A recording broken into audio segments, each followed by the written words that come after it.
Greetings, history buffs, and welcome to History Lessons with the History Maker. I am your host, Gavin McGavin, and today we look at McGavin Ryan 3, this time inside a steel cage at Hell or High Water 2017.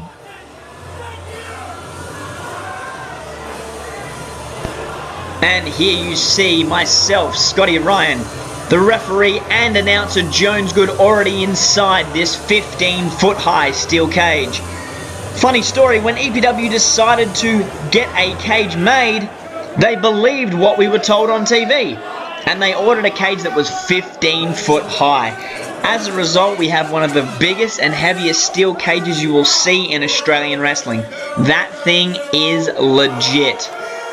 We are now getting the announcements from Jones Good as Scotty Ryan is firing the crowd up, pointing to the back of his singlet which says large and in charge. Scotty Ryan coming into this match unable to claim the EPW Coastal Championship in his previous two attempts. The first one a standard singles match, the second one a no DQ match, and now the third match in the trilogy, the stakes going even higher as we are locked inside a steel cage.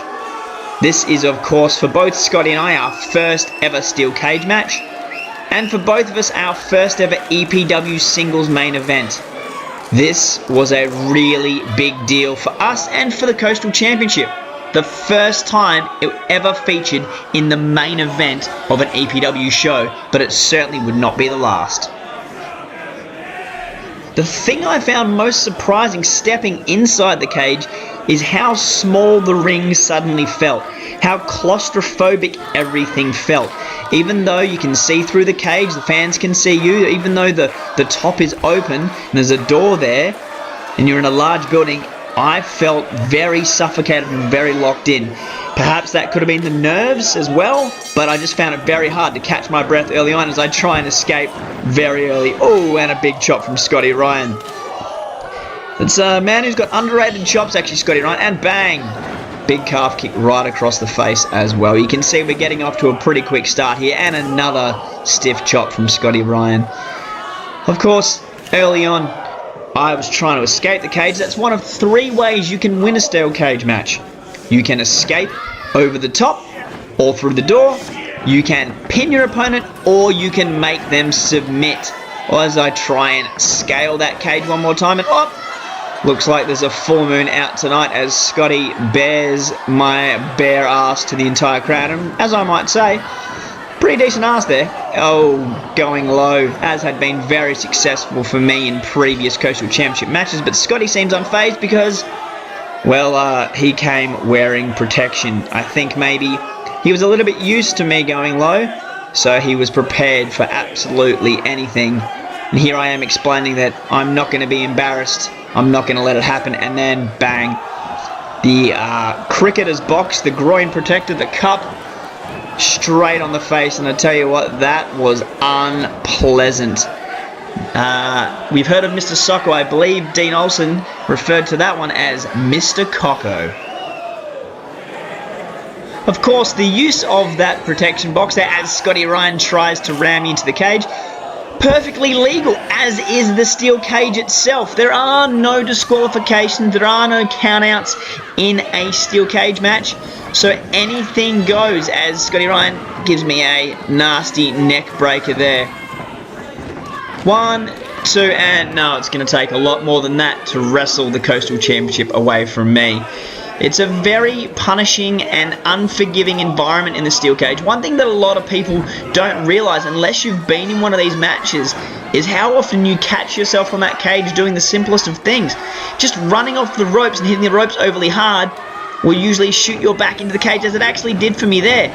Underneath, back of the neck, and boom, there we go. Cage as a weapon. Trying to capitalise straight away, hooking the leg. No luck so far. Steel cage, it's made of steel mesh. Those beams in particular are exceptionally hard. It takes about 4 people per piece of the cage. There are 8 pieces of this cage. It takes about 4 people per piece to put it together. Oh! And bouncing my skull off the cage, not once, not twice, but if memory serves correctly, and bang, a third time, and running down that cage as well, which feels like a cheese grater. And oh! After years and years and years, Scotty Ryan has summoned the strength to rip the big rig singlet and expose the big rig. What a huge moment in the history of Scotty Ryan. The cage can also inhibit your moveset, as you saw just there. I didn't have enough room to do my kip in for my German, and Scotty just shot me straight back in the cage. Followed it up with a drop kick, bouncing between the cage and the ropes as well. I felt absolutely trapped there, and another, sending me face first into the cage. For days and actually weeks after this, I found cuts and scrapes and bruises. Steel cage matches are absolutely unforgiving, and they take their toll on your body. As I try and escape through the door now, I'm clutching at that fence, and oh, bang. That steel bar across the doorway rattled right into my chest there. 1, 2, and no. So many unfamiliar sensations in a cage match. So many things that your body's just not used to. You know, you've been body slammed before, you've been punched before, you've been kicked before, but thrown into a metal bar or run along metal grating, it's very unfamiliar to the human body. As I catch Scotty Ryan there for the History Maker reverse DDT, but he reverses it, float over, bang, big Euro to the back, kind of a signature of mine, off the ropes, and catches me this time, plants me right in the middle of the ring. I'd felt that one before, but it didn't make it feel any nicer as Scotty Ryan goes for the cover, 2, and another kick out.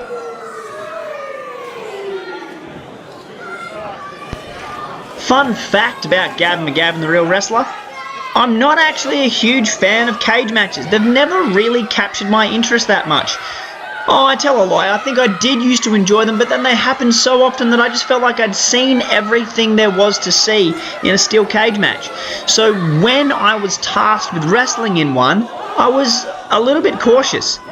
But I thought that I was an innovative enough wrestler that I could make for a really interesting match by doing things people hadn't seen before, as I sling Scotty right into the cage there.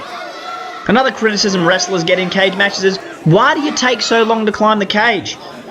It's bloody hard to do. The toe of your boot doesn't fit inside the holes in the cage very well. That's why the front of my boots are still ripped up to this day.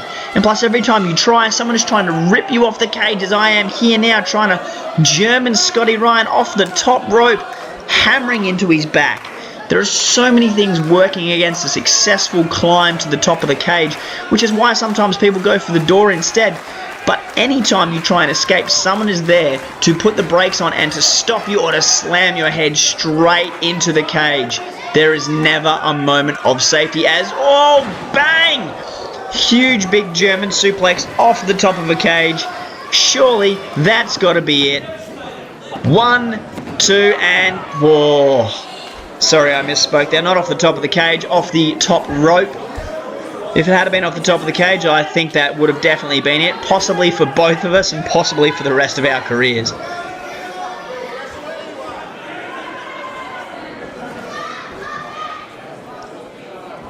Time to give Scotty a bit of payback. Whoa, with a chop of my own just there. You can see already quite exhausted. Like I said, I've found it difficult to catch my breath in this match. Boom, big backbreaker. Partly the nerves, partly the claustrophobia. I'm not a fan of confined spaces as it is. And again, a cage is not necessarily confined space, but it's very daunting knowing that you cannot leave that ring even if you want to. You can't just slide out under the bottom rope and take a second to compose yourself.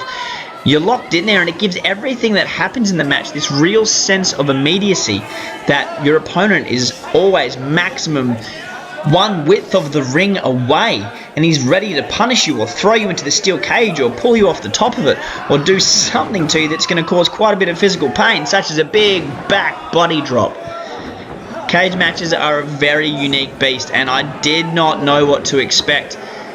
Having wrestled this cage match, it did prepare me for the cage match I had a year later against the Don for the EPW Championship this time. It got a little bit easier, but there's still quite a daunting prospect because people expect certain things from cage matches. They expect them to be to a certain standard or quality. And on top of that, the fact that we're wrestling our first ever main event as well, people are expecting things from that. And in our case, we'd had 2 previous matches which tore the house down.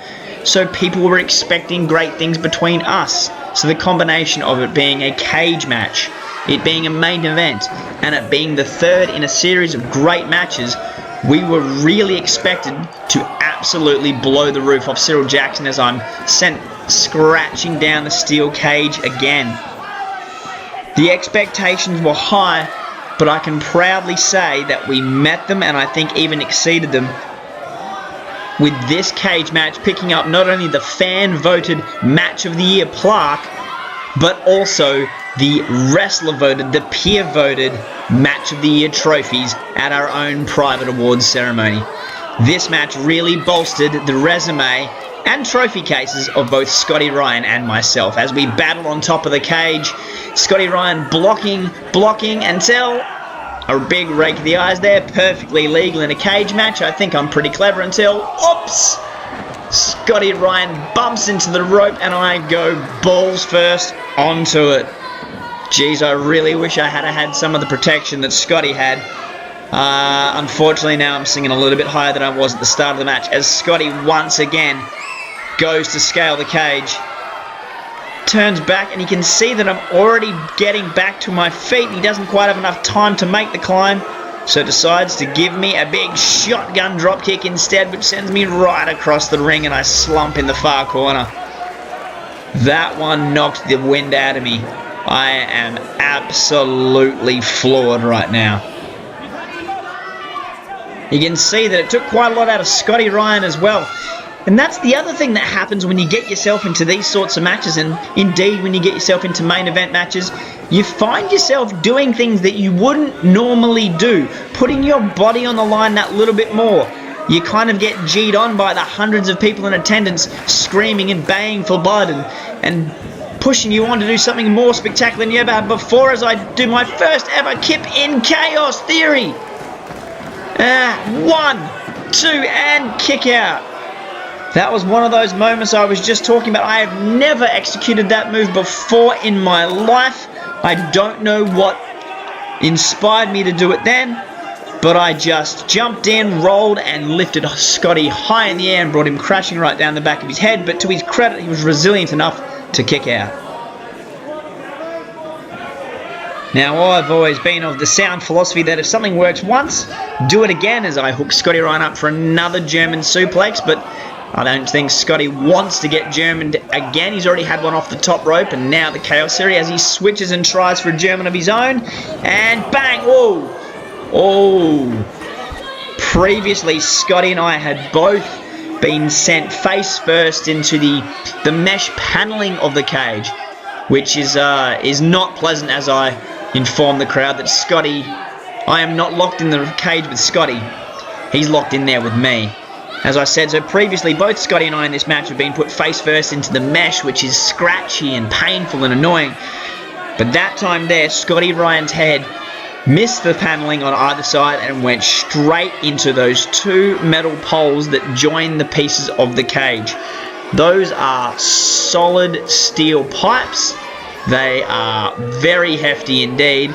And I believe the referee is checking on Scotty because he may have busted himself open on that one there. The referee just holding me back, making sure that Scotty can actually continue. However, I am not having a bar of that. No DQ, no count out, no surrender, no mercy as I punch Scotty right in that open wound. I think that's where I actually realized that he was bleeding, when I saw the blood on my hand after punching him. So I did it again and again, targeting that wound. I knew that if I could bust that cut open, which was only small at this point, and get the blood really flowing in his eyes, firstly, it would hinder his performance. He wouldn't be able to see what he was doing. He wouldn't be able to see my attacks coming. But also, oh, big chop to the open cut. That is a move I stole straight out of the playbook of Chris Benoit. I saw him once do that to William Regal. As I was saying, if I could bust that cut open a little bit more, gesturing towards the door here, I think I'm going to walk out, I think I'm done. But Scotty Ryan, resilient as ever, holding on, and another kick to that open wound. If I can get him to start bleeding, then he knows that he's going from feeling hurt to being injured. And then he has to start wondering, how injured am I? How bad is it? Oh! Am I risking permanent injury by continuing to fight back? As I wipe the blood across my own chest there. If you can start to get your opponent questioning that, whether or not the match is worth it, then you've already got him beat. You want to get in their head, as I'm now getting his head into the steel mesh, grinding it back and forth, seeing how he likes it, using that cheese grater effect to try and bust that cut open. And now, after wearing him down, it's time to go to what is now becoming a tried and true maneuver for me. Just like in episode 2 against Jack Bonza, that top rope, boom! Hung DDT, driving Scotty Ryan headfirst into the mat. 1, 2, and didn't quite get the victory there, but in my mind it's getting me closer and closer as I trash talk a little bit. And then Scotty Ryan rolls me up for the crucifix. 1, 2, and as you can see, I'm none too impressed with that one. Raining down blows on the already bleeding Scotty Ryan now. And dropping a bit of an F-bomb there as well. That one will be costing me money in Shell Swear Jar. At this point in time, 2017, while we were still wrestling at Cyril Jackson Rec Centre, there were a lot of families and kids in the crowd, and that was kind of the demographic we were skewed towards. If I'm honest, we kind of had one foot in each camp, where we wanted to be a wrestler's wrestling company, and the other one where we wanted to be a good, entertaining night out for the family. And because of that, there were certain rules that were put in place for the locker room, and one of them included trying to limit the swearing as much as possible. And that was a rule that fearless leader Shell tried to enforce as much as she could. Unfortunately, sometimes the emotion takes over, as it did in this match now, and we've got a man bleeding from the head. Oh, while I dropped a rather large F-bomb. I think it's probably a bit more common these days. Since moving to Gate 1 and a fully licensed venue, we have, as I put the sleeper hold back on, we've transitioned to be not an exclusively 18 plus show, but angled more towards that sort of product. And I think, as I get shot into the cage, luckily for me, avoiding the pole there and hitting into the mesh, but still knocked me a little bit loopy as Scotty Ryan rolls me up. 1, 2, and kick out. I still hold on to the Coastal Championship for now. I think for EPW to grow and succeed, I think tapping into that older demographic, and I think that's the way that we need to be traveling, and it's having a pretty positive effect as well, I think, as Scotty Ryan now tries to apply that sharpshooter, which I've had all sorts of problems with in the past, and I shoot him off. Seeing the drinking section fall and hearing the loud, boisterous, 18 to 35-year-old demographic in that bar has really added something to EPW's atmosphere, and that's what we wanted to be. As Scotty Ryan lines me up for a kick, misses, and takes out the ringside referee with the steel door. Now, Scotty's scrambling to try and get out of the cage. You can see there are 2 referees for this match as I scramble and try for the cage. One referee inside the ring as Scotty dives over the top. And he's out. Just caught his foot. One referee in the ring to count a pin or to notice a submission, and the other one out there to open the door and notice if feet hit the floor from climbing out. But he's now out cold as I make one last dive for the cage door, and Scotty catches me and drags me back in. I'm clutching at anything I can. I pulled the door shut behind me, and now I'm at Scotty's mercy as he grabs my legs, again going for the sharpshooter. He's got a game plan in mind. He wants to tap me out. He kicks me right in the midsection once, twice. And now it looks like he's got something different in mind as he's about to catapult me straight into the steel cage. And down I come crashing again. 1, 2, and another big kick out. Wowee. By this stage of the match, Scotty and I had tried any and everything to try and win the match. Climbing out over the top, climbing through the door, pinfalls, submissions. There was no stone going to be left unturned in this match as Scotty shoots me into the corner, dragging my almost lifeless body. We've been wrestling now for almost 20 minutes, beating the absolute shit out of each other. Sorry, swear jar shell. Hang on, it's my YouTube channel. I'll swear as much as I like. Scotty Ryan setting me up on the top rope. Now, he had been using a superplex against me to pretty great effect during our matches, and I'd got a back superplex of my own in here and there. So we weren't strangers to each other up on the top rope, but anytime we got up there, it ended poorly for someone, and as that did for Scotty Ryan. His leg actually gets hooked up here, and a good kick to the forehead will put a lot of pressure on that leg, and I'm standing on it, stopping him from being able to get out. And now I've seen that I've got an opportunity, and I'm trying to climb up. Slip, as I said, trying to climb that cage is not easy to do. Scotty Ryan's finding it hard just to stand with the damage his knee just suffered, as I'm trying to climb up over that cage, and Scotty Ryan catches me and brings me back down. I am not enjoying this scenario right now at all, because not only am I not a huge fan of confined spaces, Gavin McGavin is 100% terrified of heights, and right now I've got Scotty Ryan clutching me in a powerbomb position on the top rope, and I'm about to come crashing down for a huge powerbomb. 1, 2, and I still to this day cannot tell you how I managed to kick out of that one. That was one of the most terrifying experiences of my career. You can hear a few chants of Gavin starting to fill the arena now. I think, despite the fact that they're not huge fans of me, I think matches like this gained a little bit of respect from the fans for me, which is understandable when seeing a wrestler put their body through something like this for your entertainment. But for me, it wasn't so much for the entertainment, it was to win the match. It was because the Coastal Championship meant so much to me, and it's because I held myself to such a high standard. Now, as Scotty Ryan he's halfway over the cage, and I've just noticed, so I've started climbing for the door, and it's going to be a race now. Scotty falling down onto his side of the ring. I'm halfway out, and bang!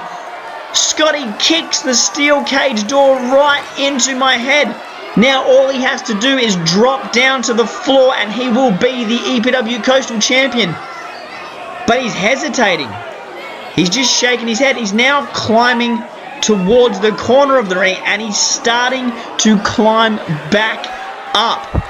That is not a broad railing. That is a thin post at the top of that cage that he has scaled, and he's now standing on top of Macho Man style, and bang, a huge big top of the cage crossbody from Scotty Ryan that knocked the wind out of me, and I'm sure it knocked the wind out of him too with the cover. 1, 2, and that was one of the most insane things I have ever seen in a match. Scotty Ryan, 15 feet high off the floor, threw himself through the air and came crashing down right onto my rib cage. That one was insane. Scotty Ryan there just proving what the Coastal Championship means to him, but also the chance to beat me up just that little bit more. He had the match won, came back into the ring through the air just to put the final nail in my coffin. Now I'm trying to get back to my feet and stop him from climbing that cage one more time, grasping for dear life to try and hold on to my Coastal Championship. 24 minutes into this match now, trying for that German suplex off the top rope again. Scotty Ryan's fingers dug deep into that cage, trying to block it with all his might, and bang! No DQ in a cage match. Too smart for you, Scotty Ryan. If you've got to go low, that's what you've got to do. When the title's on the line, you do what you can. And now, I'm getting ready to finish him off with the first ever top rope history maker reverse DDT. But Scotty's firing back, and bang! Oh! I can hear Mean Dean Olsen right now. Turnabout is fair play as he rattles my head off the cage and I come crashing down to the floor. I am out. Scotty Ryan is on the top rope, and this match is his for the taking, with a bit of poetic justice where he's delivered the low blow to me that I've delivered to so many opponents before. He's over. Hang on, I'm up, and the referee's been thrown into Scotty Ryan, who's reached the floor. But both the in-ring and out-of-ring referees are down and out. There is no one to notice Scotty on the floor. There is no one to signal to ring the bell and end the match. I've got to get Scotty back in this cage as quickly as I can. If either referee comes to, who knows what will happen. Scotty Ryan shoved straight back in the cage. Door slammed behind him and closed. And as far as I'm concerned, and still your EPW Coastal Champion, Gavin McGavin. There I am asking Ring Bell Mel to ring the bell, asking Dale at the mixing desk to play my music. But she's telling me quite correctly, as is Brad West on commentary there, a referee needs to call for the end of the match. That referee's not waking up anytime soon. He's still out cold. Senior referee Matt Clarkson, he's not waking up either. I feel like I'm just going to leave with the title. The crowd is giving me all sorts of grief right now, but I don't care. All that matters is keeping on to that EPW Coastal Championship. But I can't do it. If I'm going to leave this trilogy, I'm going to leave with a decisive win.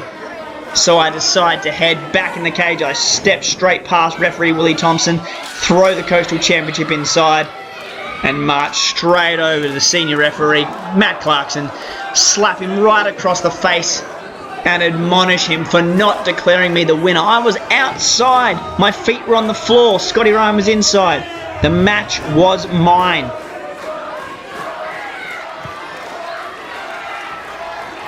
Oh no. Shades of our no DQ match where Scotty Ryan is now left holding the EPW Coastal Championship and I am completely unaware. Whoa! Luckily I've ducked huge German suplex which Scotty Ryan just shakes off.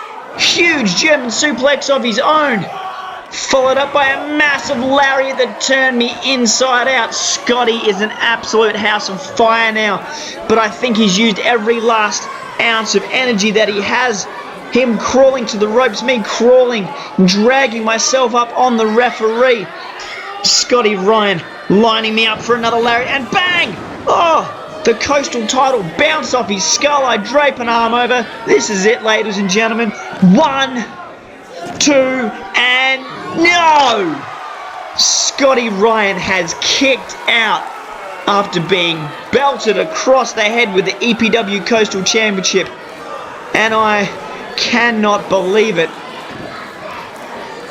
As I throw my hands up to the air and ask myself, what do I have to do to keep this man down? What do I have to do to walk out of this cage still EPW Coastal Champion? And the crowd is starting to thunder now. As we grasp onto each other and drag ourselves to our knees, trading stiff forearms, talking smack the whole way. A chop. A chop. Kick to the midsection, chop, slap to the face, straight left hand, another big forearm, and another. Scotty Ryan reels back, big boot to the face.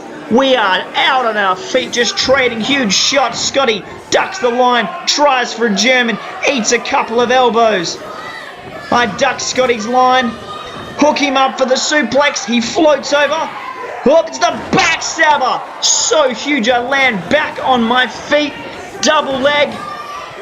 Steps through. Hooks the leg through. Flips me off. Turns me to my stomach. And here Scotty Ryan has the sharpshooter locked on right in the middle of the ring. No rope breaks. No help coming from anyone. I am trapped dead center, middle of the ring. In the middle of the steel cage after nearly 30 minutes and... for the first time in my career, I tap out, and Scotty Ryan is your brand new EPW Coastal Champion. Ladies and gentlemen, what you just witnessed was history, the changing of the guard. Scotty Ryan now crowned as the second ever EPW Coastal Champion. And what he did with that title will go down in history, and it will be covered right here on History Lessons with a History Maker as we follow Scotty Ryan's journey as EPW Coastal Champion. Thank you so much for watching. Please like, share, subscribe, and leave a comment. I've been the real wrestler Gavin McGavin, and thus endeth the lesson.